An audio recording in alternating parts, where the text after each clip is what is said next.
Últimamente, Benjamin Netanyahu ha parecido increíblemente desesperado. Tuvimos el fiasco en la ONU, donde básicamente habló ante una sala vacía durante la Asamblea General.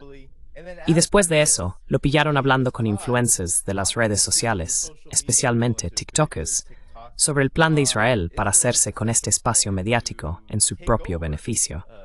Solo quiero poner un fragmento de esto.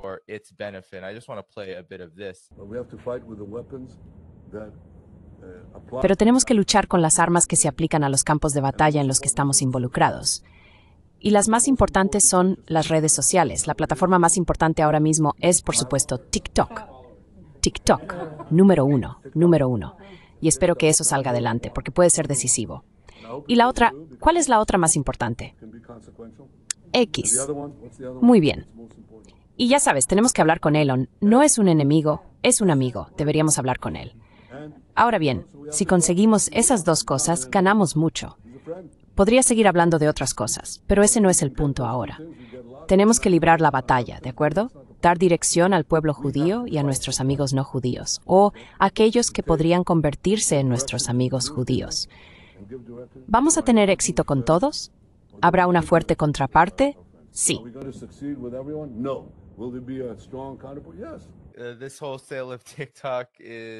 Toda esta venta de TikTok es para Israel una parte enormemente importante de librar una guerra más eficaz. Lo que Netanyahu está diciendo esencialmente es que luchar con la espada no es muy efectivo. Hemos visto a cientos de miles de palestinos morir a manos de una espada respaldada por Israel, Estados Unidos y el Reino Unido, pero no es efectiva. Lo que se necesita, dice, es que TikTok, las redes sociales y el resto sean tomados bajo control.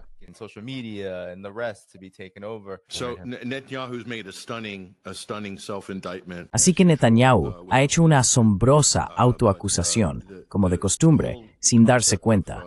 Todo el concepto de la toma de control de TikTok se basaba en una premisa falsa, que los chinos estaban robando los datos de adolescentes estadounidenses que hacían bailes, comentarios y videos virales en TikTok. Totalmente falso. Eso se diseñó para manipularnos bajo la administración de Joe Biden. Comenzó y continuó bajo Trump. Así que se puede ver al Congreso y al Senado de Estados Unidos de forma bipartidista actuando en nombre de Israel. Fue totalmente engañoso. No existía ninguna amenaza china en TikTok. Y ahora se puede el resultado final. El poder blando de Israel, básicamente, se ha desplomado.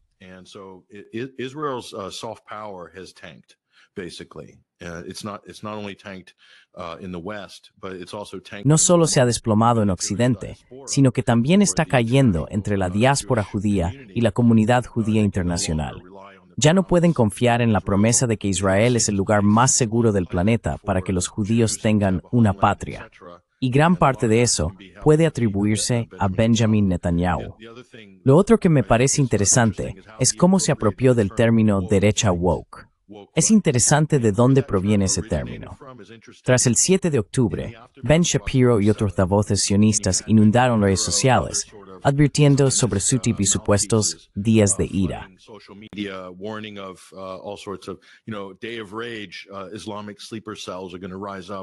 Las células durmientes islámicas van a levantarse y cosas por el estilo. Incluso el propio Charlie Kirk estaba difundiendo esas mismas ideas, ese mismo tipo de histeria en Estados Unidos. Y la gente señalaba que si defines la wokeness, como hace la derecha, la definen como una especie de política identitaria rabiosa y descontrolada. Pues bien, no hay una forma más elevada de política identitaria que el sionismo. Esto tiene que ser el nivel más alto del concepto de política identitaria para un Estado étnico o religioso. Un Estado religioso exclusivo que dirige un sistema de apartheid que solo puede describirse como política identitaria en su máxima expresión.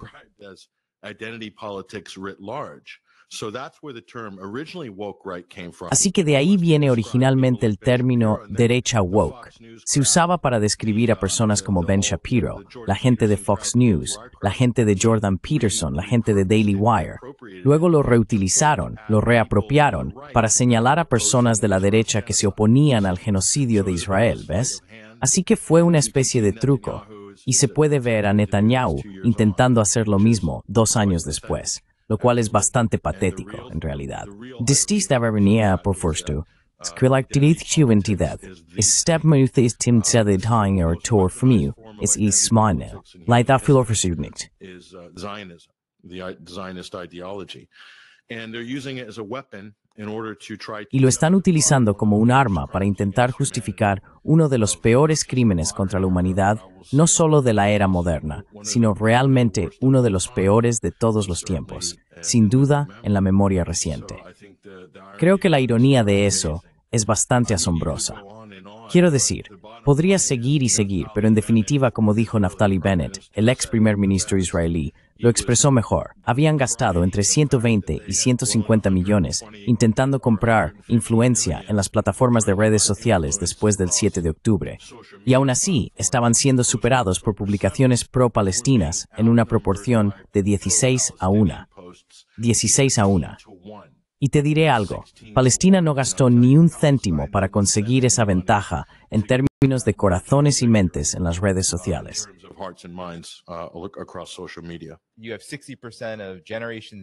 El 60% de los estadounidenses de la generación Z dicen que están mucho más a favor de Hamas que de Israel. Creo que eso tiene algo que ver con por qué Netanyahu considera la venta de TikTok como un arma tan importante para sí mismo en este momento. ¿Qué opinas de eso, Larry? Abarca el cambio más amplio y la revolución en el control de la narrativa mediática. Sabes, pasé un breve periodo durante mi tiempo en la CIA trabajando en lo que ellos llaman acción encubierta, cómo plantar historias para intentar impulsar una narrativa. En este caso, trabajaba en apoyo de los esfuerzos para contrarrestar la invasión soviética de Afganistán. Y ya sabes, en algo así era fácil presentar a los soviéticos como los malos y a nosotros como los buenos, aunque eso no fuera realmente la verdad. Pero ya sabes, la narrativa funcionó. Los tres sois realmente demasiado jóvenes para recordar la influencia de Éxodo. La película Éxodo con Paul Newman se estrenó en 1960 o 1961, pero seguía emitiéndose bastante en televisión durante aquel periodo.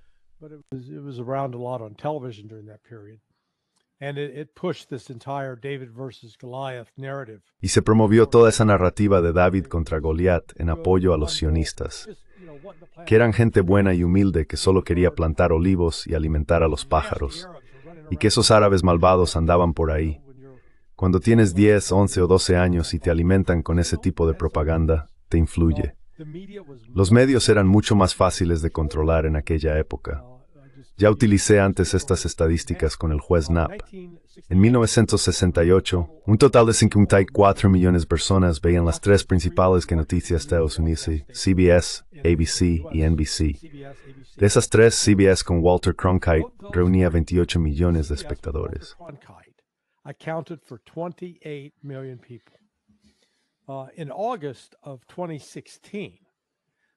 En agosto de 2016, esas tres cadenas, además de Fox News, CNN y MSNBC, sumaban una audiencia de 27 millones, a pesar de que la población de Estados Unidos había aumentado en unos 140 millones de personas entre 1968 y 2016.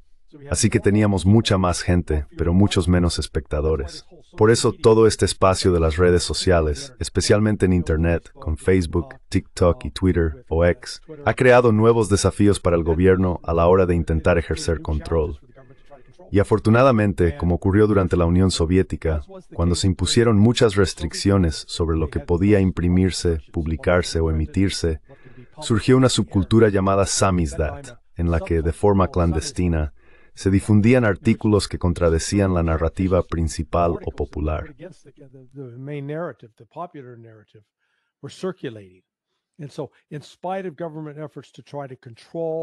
Y así, a pesar de los esfuerzos del gobierno por controlar, moldear y dictar cuál sería la narrativa, aún existía. Igual que el agua que busca un camino a través de la roca sólida, encuentra una salida. Y eso es lo que estamos viviendo hoy.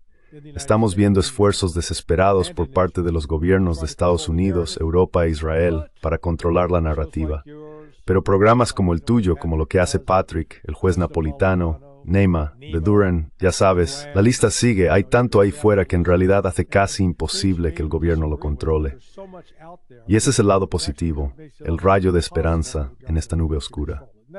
That's the bright side or the silver lining to this dark cloud. You have in Israeli media with European leaders. En los medios israelíes se ve a líderes europeos cediendo ante grupos marginales. Israel debe prepararse. Escrito por un investigador asociado de la Universidad de Gales del Sur en el Reino Unido para el Centro Israelí de Gran Estrategia. Este cambio, Matt, en Europa en particular, aunque no solo en Europa, como mostré antes, también se da entre los jóvenes estadounidenses. La gran mayoría de la población de Estados Unidos se opone firmemente a lo que está haciendo Israel y ve a su país como un importante respaldo de ello. Es algo evidente. ¿Cómo encaja todo esto en el replanteamiento general de Israel o en su redoblado enfoque en la guerra de la información?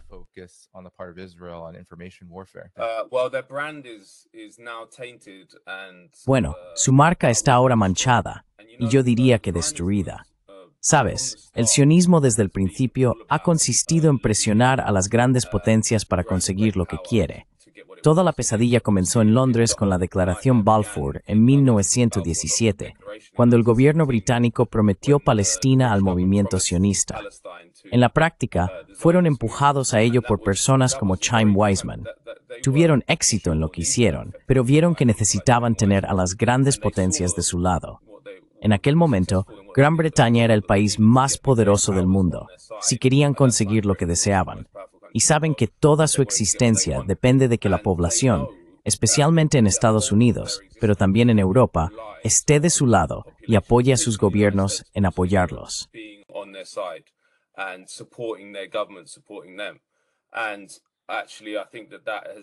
Y de hecho, creo que la mayor ruptura con esa estrategia ya se ha producido, y creo que no va a revertirse nunca. Porque además, el sionismo siempre ha intentado venderse. Bueno, se presenta de forma distinta según los sectores, pero a menudo se muestra como una fuerza progresista. Ya sabes, suele vincularse a la historia de la persecución del pueblo judío, a ideales progresistas como el socialismo y demás. Los grupos de presión intentan hacerlo. Pero si observas quasi esa ideología, como idea, es una idea profundamente regresiva, supremacista y condescendiente. No tiene nada que ver con los ideales o las sensibilidades progresistas.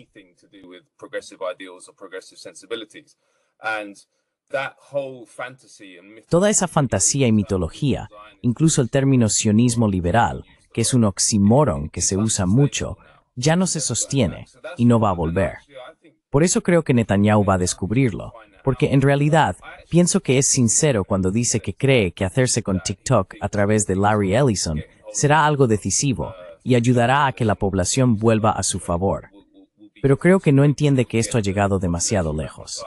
Demasiado lejos. La gente ha abierto los ojos, especialmente los jóvenes, y son ellos quienes en las próximas generaciones estarán en el Ministerio de Asuntos Exteriores del Reino Unido, en el Departamento de Estado de Estados Unidos.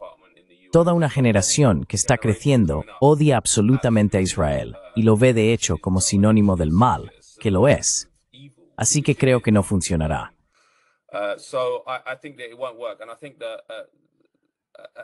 Y creo que, a medida que se hace cada vez más evidente que no va a funcionar, tendrán que pasar a otra estrategia. Y hasta están hablando, quiero decir, son conscientes de que han perdido el apoyo del mundo hasta ese punto. Si escuchas el discurso de Netanyahu, el otro día dijo, tenemos que prepararnos para el aislamiento. Tenemos que prepararnos para la autarquía económica, es decir, tenemos que producir todos nuestros propios bienes, porque no podemos confiar en que no se nos impongan embargos comerciales. Eso es bastante significativo. Y como digo, toda la estrategia, porque saben que son un país pequeño, que intenta mantener a las grandes potencias de su lado, cuando se corte ese cordón umbilical que va de Washington, Londres y Berlín a Tel Aviv, lo cual creo que ocurrirá, no de inmediato, pero sí en las próximas décadas. Entonces les resultará muy difícil sobrevivir, porque se trata de un país de 9 millones de personas.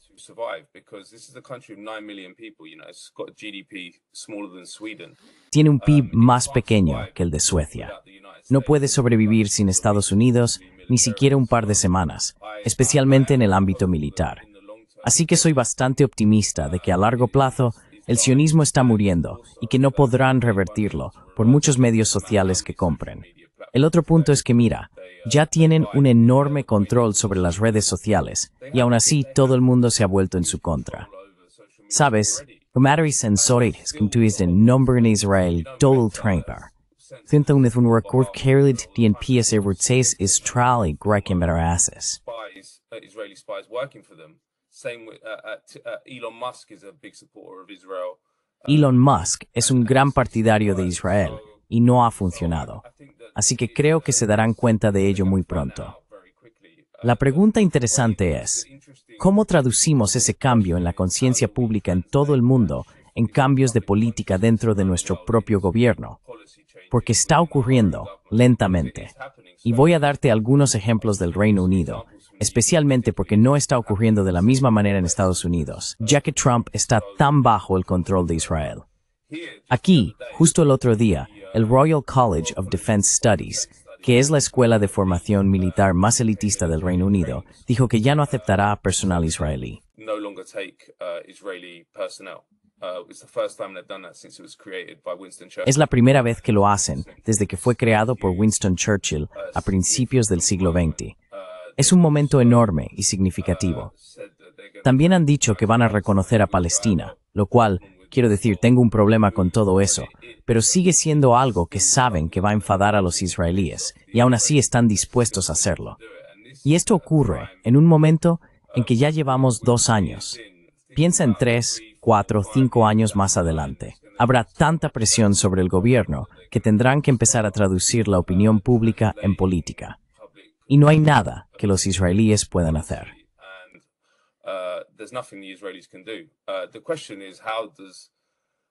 La cuestión es que una vez que se han aislado y están gestionando su economía autárquica, ¿cómo podemos realmente desmantelarla y lograr algún tipo de justicia y paz entre el río y el mar? Esa es otra cuestión. No veo cómo puede suceder sin algún tipo de guerra santa y existencial, porque Israel tiene armas nucleares. Esto es lo importante. Es lo que todos los distintos grupos de resistencia y gobiernos de la región evitan abordar todo el tiempo. Es un país que posee un enorme arsenal nuclear y que sin duda está lo bastante enloquecido como para usarlo.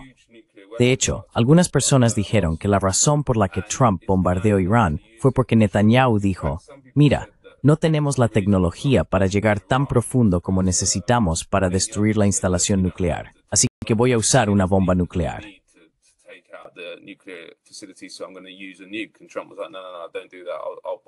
Y Trump dijo algo como, no hagas eso, bombardearé con la flota estadounidense.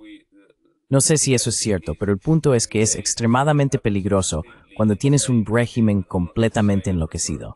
Y no lo digo solo de forma retórica, están completamente locos. Mataron al mayor número de periodistas jamás asesinados por un estado de una sola vez, según los registros. Hace apenas 2 semanas, en Yemen, masacraron a personas por unos tweets. Cuando alguien está así, con un enorme arsenal nuclear, es una amenaza para todo el mundo, no solo para Occidental. Así que es una perspectiva aterradora.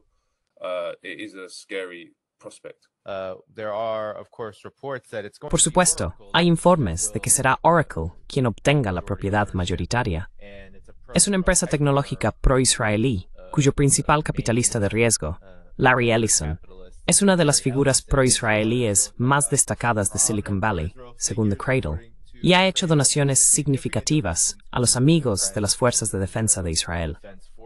Así que, evidentemente, hay una conexión directa que Netanyahu está señalando, dado que uno de los aliados más ricos y poderosos de Israel tomará el control. ¿Cuál es tu valoración? ¿Cuál es tu reacción?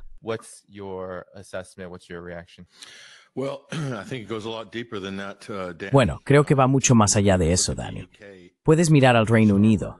El gobierno de Starmer está presionando con fuerza para implantar una identificación digital. ¿Y quién es el principal impulsor de este proyecto? De hecho, ¿quién ha sido el principal impulsor de la identificación digital en el Reino Unido desde mucho antes de que Keir Starmer jurara como primer ministro? Es Tony Blair. Así que, un criminal de guerra, Tony Blair, cuya fundación ha obtenido nada menos que $300 millones de, adivina quién, Larry Ellison.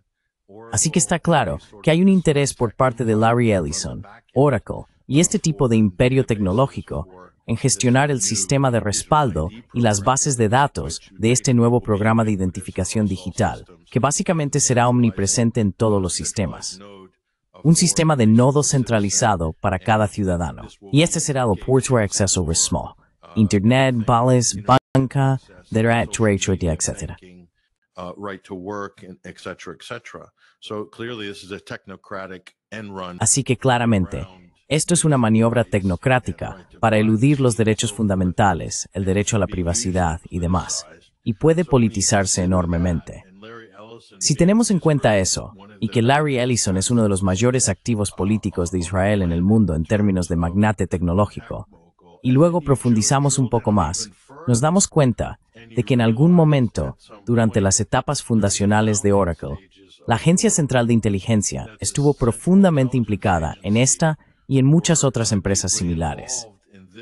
Larry Johnson probablemente podría comentar sobre este tema, pero tenemos firmas de capital riesgo como In-Q-Tel que participan habitualmente en proporcionar la financiación inicial y en ocupar los primeros puestos en los consejos de administración de algunas de estas corporaciones. Hay un chiste en Brasil, Dani, no sé si lo has oído, pero Gruna Brasileña Serrain, Rivich no estuvo en nuestra selección.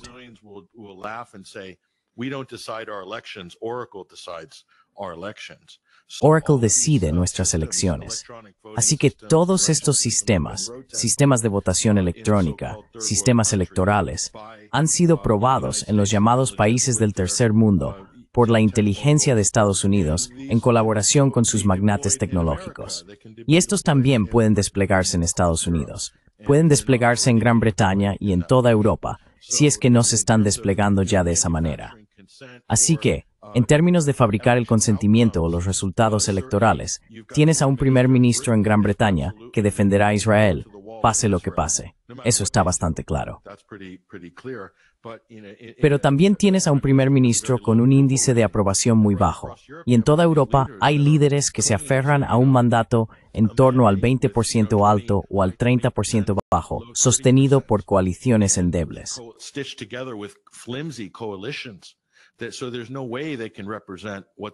Así que no hay manera de que puedan representar lo que la mayoría del público quiere, cree o siente. Y Estados Unidos hace lo mismo. Pero cuando se trata de apoyar a Israel, podrías acabar, en los próximos 10 años, con gobiernos que sigan apoyando a Israel mientras la gente está totalmente en contra. Creo que eso ya se está viendo ahora. Así que una vez más, este abismo sigue ampliándose entre donde está el público, donde está la élite burocrática y donde está la gran clase de oligarcas multimillonarios. Y por supuesto, muchos de esos oligarcas, ya sean cristianos o judíos, son todos sionistas. Eso es lo que tienen en común.